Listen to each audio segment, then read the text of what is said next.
Good morning. I just want to say to someone, you are not stuck. God has not forgotten about you. You are in season. We see in Ruth chapter 2, verse 23.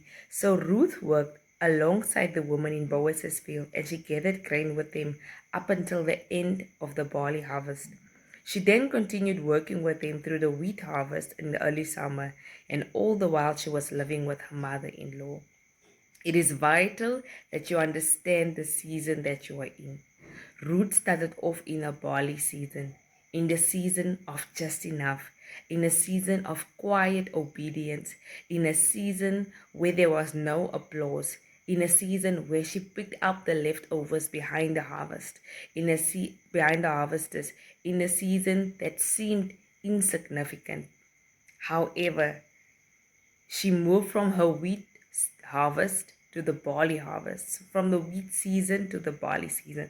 So she completed two harvest cycles. Don't mind the wind. Um, and we see in the wheat harvest, that one stood out for me, and I was curious, what did the wheat harvest look like? It says here the wheat harvest, it came a bit later. However, it was more valuable, it was more refined, it was used for better bread and offerings. It is associated with abundance and fullness. So we see here Ruth went from survival to stability to increase. So I just want to encourage someone who feels like, Lord, why are things so changing in my life? Lord, why does it feel like my prayers are only reaching the ceiling? I want to encourage you that you simply have to understand the season you are in.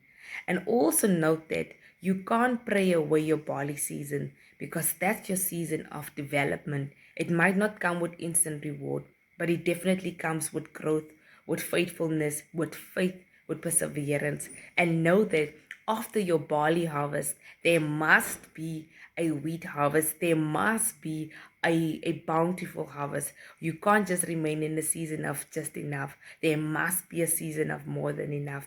And what is also so beautiful, why Ruth was showing up daily faithfully, it says here that she was still living with her mother-in-law. So which means her environment did not change immediately. Ruth is a living example that things don't just change instantly. Nothing just changes within a moment, but it takes time, and everything is related to a season.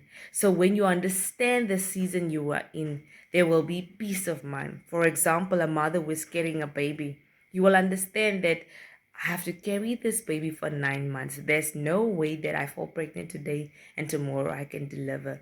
So I really pray that this message will bring some form of peace of mind and also clarity. And no matter where you find yourself now, show up faithfully. And the theme for February that the Lord gave me, I created the calendar. I was really hoping to display the calendar today, but due to technical issues and delays at the printing company, I couldn't. But each month there's a theme. And the theme for February says begin again. So I want to say to someone out there, no matter what has been happening up until now, begin again. Thank you.